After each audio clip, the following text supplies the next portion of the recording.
अन्नदो प्राणदः प्रोक्तः, अन्न देने वाला प्राण देने वाला है। जो अन्न देता है मानो उसने अन्न का दान नहीं किया, उसने प्राण का दान किया। आप विचार कर सकते हैं, क्या प्राण दान से बढ़कर कोई दान हो सकता है? सारे दान प्राण दान की क्षमता में नहीं आ सकते, क्योंकि प्राण ही नहीं होगा तो देह तो शव हो जाएगा, किसी कार्य काम का नहीं रहेगा। निष्प्राण शरीर उसको छूकर नहाना पड़ता है। इसलिए अन्नदः प्राणदः प्रोक्तः, जो अन्न देने वाला है वो प्राण देने वाला है। दान में बहुत विचार है, दान में बहुत विचार है। कुपात्र को नहीं देना चाहिए, सुपात्र को ही देना चाहिए। देशे काले च पात्रे च तद्दानम सात्विकम स्मृतम। देश काल और पात्र का विचार दान में अवश्य करना चाहिए। और बड़ी समस्या है, देश काल पात्र मिल जाए इसमें बहुत कठिनाई है। सुपात्र सामने आ जाए तो आप यह मत सोचो कि अब दाहिने हाथ में वस्तु लेके तब दान करेंगे, बाएं से ही दे दो। क्यों? बोले हो सकता है लोभ की वृत्ति जग जाए और बाएं से दाहिने में आते आते आधा हो जाए तो। ऐसा होता है। कोई बहुत सुपात्र मिला, ये तो इसको दे ही देना चाहिए, अब बाएं से क्या दें दाएं से दें। अब हाथ में 100 रुपया था तो दाहिने में आती, अरे कोई बात नहीं 50 रख लो, 50 ही दे दो। बाद में अरे 50 भी क्या देना, अब 100 ही तो है, ज़्यादा तो है नहीं, 50 दे देंगे तो 50 ही रह जाएगा, फिर कभी देंगे। तो 100 पहले दाएं बाएं से दाएं में आया और दाहिने से फिर जेब में चला गया, लौट के नहीं आया। यद गत्वा न निवर्तन्ते, ऐसी जगह पहुंच गया कि लौट के आना ही नहीं है। सत्पात्र को देख करके तत्काल दान करना चाहिए, ऐसा शास्त्रों में लिखा है। अब जो बात हम कहना चाहते उसको और ध्यान से सुने। प्रत्येक दान में देश काल और पात्र का विचार है। केवल अन्नदान ऐसा है जिसमें देश का विचार नहीं, पात्र का विचार नहीं, काल का विचार नहीं, जाति का विचार नहीं, अवस्था का विचार नहीं, व्यवस्था का विचार नहीं। प्रत्येक भूखा प्राणी अन्न का अधिकारी है, क्योंकि प्राण का अधिकारी, जीने का अधिकारी प्रत्येक प्राणी है। इसलिए अन्नदान सर्वोपरि है, उसमें देश काल पात्र का विचार नहीं है। और भारतवर्ष की मिट्टी में ये भावना इतनी अधिक समाई हुई है कि इसी का उदाहरण देखने के लिए पूरी दुनिया से लोग कुंभ महापर्व में पहुंचते हैं। बहुत से लोग ऐसे हैं जो व्यापार करते हुए भी खूब उदारता पूर्वक सबको खिलाते हैं, और उसका परिणाम उनके नेत्रों के सामने है। मर्यादा के कारण हम नाम नहीं ले रहे हैं।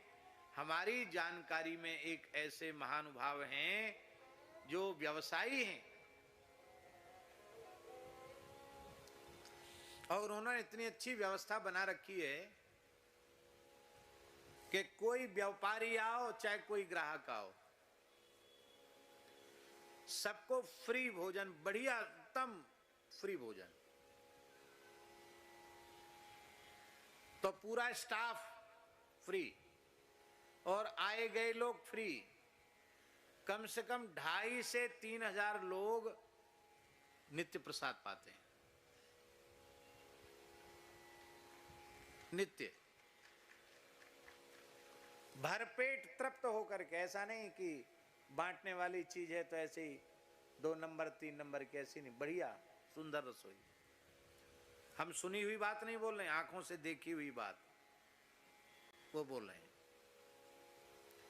और उन्होंने हमको बताया कि महाराज जी हम बहुत छोटे आदमी थे, पर ये काम जब से हमने शुरू किया, ये अन्न का ऐसा कुछ अन्नदान का प्रभाव बढ़ा कि हमको कभी पीछे मुड़कर देखना नहीं पड़ा। दिन दूनी रात चौगुनी उन्नति हमारी होती चली गई। अभी वे ही लोग स्वतंत्र प्राइवेट सरकार से जगह लेकर कुंभ में भी पूरा 1 महीना अन्न क्षेत्र चलाने वाले हैं, और हर महीना हर कुंभ में चलाते हैं। क्यों? उनको समझ में आ गया कि अन्नदान की कितनी महिमा है।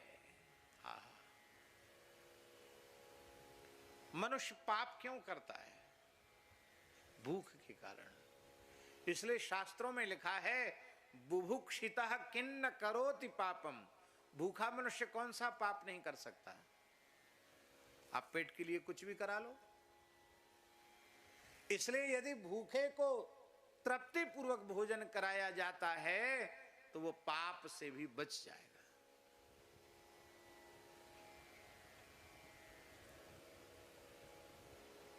गोपाल दास जी, बिहारी बाबू जो अपने मुजफ्फरपुर के हैं, उन्होंने राम नाम लेखन आरंभ करवाया, और कुछ ऐसे बच्चे जो शिक्षा के अभाव में और भोजन के अभाव में ऊट पटांग काम कर रहे थे, चोरी बदमाशी और क्या बुरे से बुरे काम नहीं कर रहे थे, उनको उन्होंने केवल उन बच्चों को जो बिल्कुल बिगड़े हुए थे, उन बच्चों को उन्होंने युवकों को बुलाकर यही कहा कि बस तुम ऐसा करो, इतना देर बैठ करके सीताराम सीताराम लिखो और भरपेट भोजन करो, जाओ, फिर तुम्हारे जो काम हो वो करो।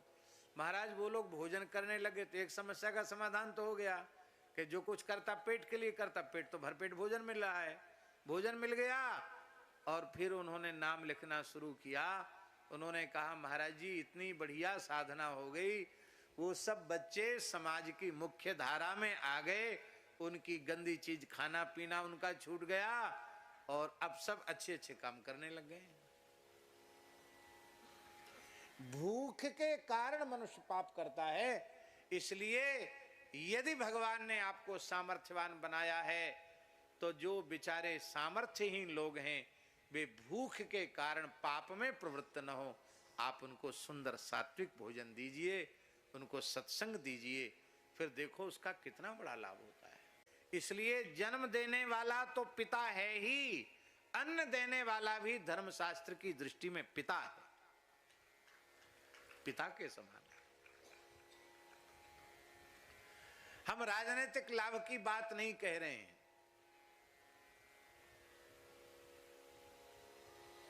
पर अभावग्रस्त लोगों को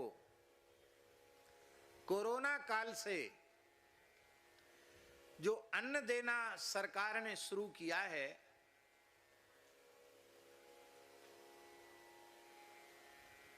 ये बहुत अच्छा काम है।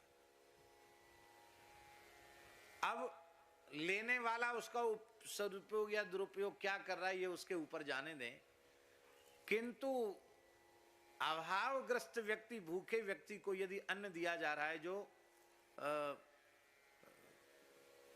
ऐसी परिस्थिति आ जाए कि उपार्जन नहीं कर सकेंगे तो खाएंगे क्या, ऐसे लोगों को, जो कितने लोगों को अन्न दिया जा रहा है,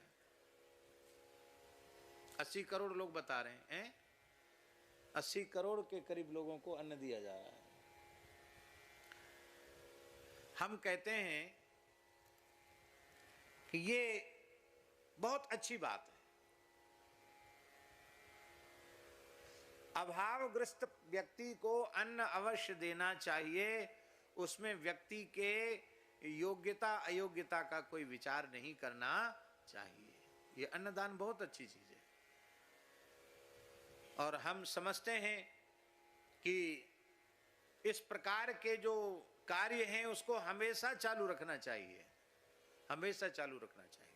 हाँ, ये बात अवश्य है कि विवेकी व्यक्ति यदि वह स्वयं अपना भरण पोषण करने में सक्षम है तो उसे बिना किसी संकोच के हाथ जोड़ना चाहिए कि नहीं, भगवान ने हमें इस लायक बनाया है कि हम खुद भी खा सकते हैं और किसी दूसरे को भी खिला सकते हैं, इसलिए हम नहीं लेंगे।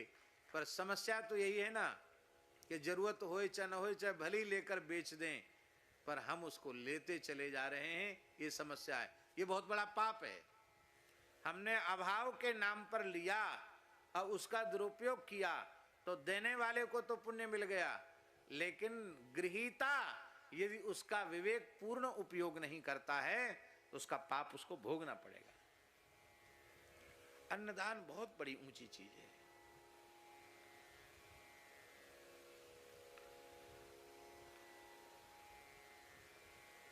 एक राजा था, वाल्मीकि रामायण में उसकी कथा है, उत्तराखंड में। बड़ा धर्मात्मा था, धर्मनिष्ठ था। समय से राज्यभार अपने पुत्र को समर्पित करके वन में चला गया। कठोर तप किया उसने, और उसका तप इतना उच्च कोटि का था कि स्वर्ग नहीं, वो मरने के बाद ब्रह्मलोक गया। कहां गया? ब्रह्मा जी के लोक को गया, ब्रह्मलोक गया।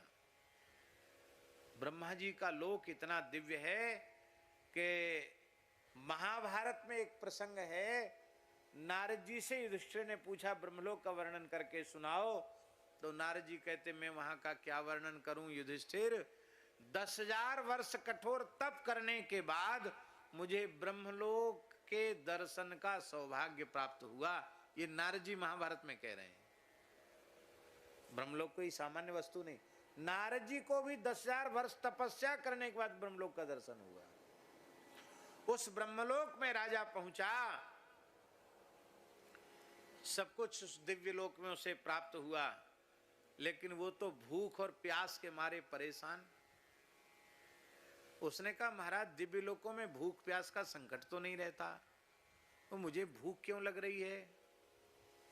ब्रह्मा जी ने कहा तुमने तपस्या किया, धर्माचरण किया, सब कुछ किया, पर तुमने अपने जीवन में अन्नदान नहीं किया, किसी को भोजन नहीं कराया, भूखे को अन्न नहीं दिया, इसलिए तुमको ब्रह्मलोक तक भी भूख पीछा छोड़ नहीं रही है।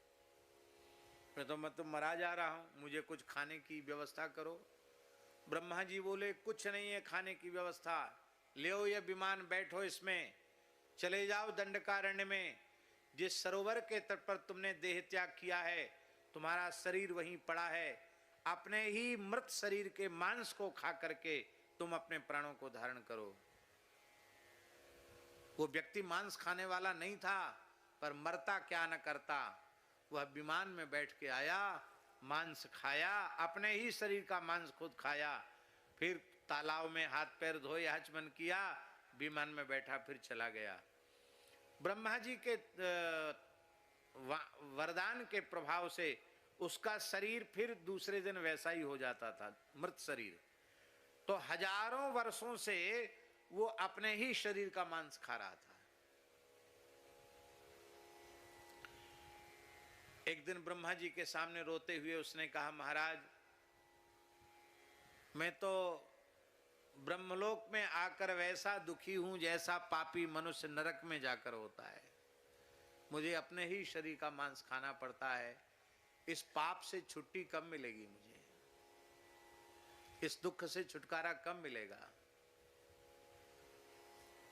ब्रह्मा जी ने कहा किसी सुपात्र के सामने उपस्थित होने पर तुम कुछ दान कर देना तो तुम्हारा ये पाप नष्ट हो जाएगा। महाराज मैं सुपात्र खोजने कहाँ जाऊंगा? बोले जो एक ऋषि आकर तुमसे पूछे कि तुम अपने ही शरीर का मांस क्यों खाते हो, उसी ऋषि को तुम सुपात्र समझकर दान कर देना। तो अगस्त्य जी की दृष्टि पड़ी और अगस्त्य जी ने उससे पूछा। उस राजा ने सारा इतिहास, श्वेत केतु ने अपना पूरा इतिहास बताया, और इतिहास बताने के बाद उसने अपने हाथ का मणियों से जड़ा हुआ कंकण श्री अगस्त्य जी को दान किया। जैसे ही दान किया, दान करते ही उसका मृतदेह तिरोहित हो गया, उसकी भूख प्यास समाप्त हो गई और वो विमान में बैठकर पुनः ब्रह्मलोक चला गया। उस कंकण को अश्वमेध यज्ञ के समय निमंत्रण देने पधारे राम जी को ये कथा सुनाकर अगस्त्य जी ने राम जी के हाथ में वो कंकण धारण कराया है। ब्रह्मलोक का कंकण, ब्रह्मलोक की मणियां थी। राम जी ने कहा, आप तो ब्राह्मण हैं, दान के अधिकारी हैं, मैं राजा हूं, क्षत्रिय हूं, आप मुझे क्यों दे रहे हैं? क्षत्रिय तो अधिकारी दान का नहीं होता, आप मुझे क्यों दे रहे हैं? अगस्त्य जी ने कहा, अब मैं तुम्हें दान नहीं दे रहा हूं, मैं उपहार दे रहा हूं। राजा सबका उपहार ग्रहण कर सकता है, राजा में पात्रता होती है। ऋषि महर्षि भी कुछ भेंट उसको दें, उपहार दें, उसको स्वीकार करना चाहिए, राजधर्म है। तो भगवान को दिया। इतनी महिमा है। इसलिए सबसे श्रेष्ठ भक्ति क्या है और सबसे सरल भक्ति क्या है? संत मलुकदास जी की वाणी, भूखे ही टूका प्यासे पानी, भूखे ही टूका प्यासे, भूखे ही टूका प्यासे ही पानी, भूखे ही टूका प्यासे ही पानी।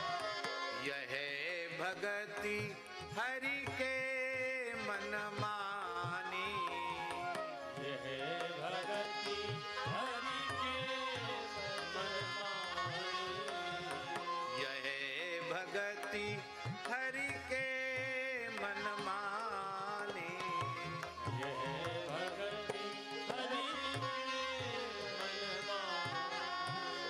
मानी। तीन लोक में सार है, टुकड़ा अरु पानी, कह मलूक ते तरी गए, जिन यह मति ठानी।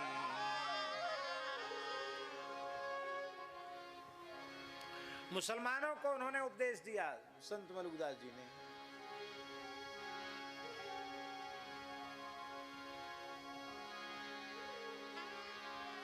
जो भूखे को अन्न खवावे, सो खिताब साहिब का पावे, जो प्यासे को देवे पानी, बड़ी बंदगी मोहम्मद मानी। मुसलमानों को भी देश दे रहे, भूखे को अन्न दो, प्यासे को पानी दो। हाँ, क्या कहें। इसलिए खूब खिलाओ, खूब खिलाओ।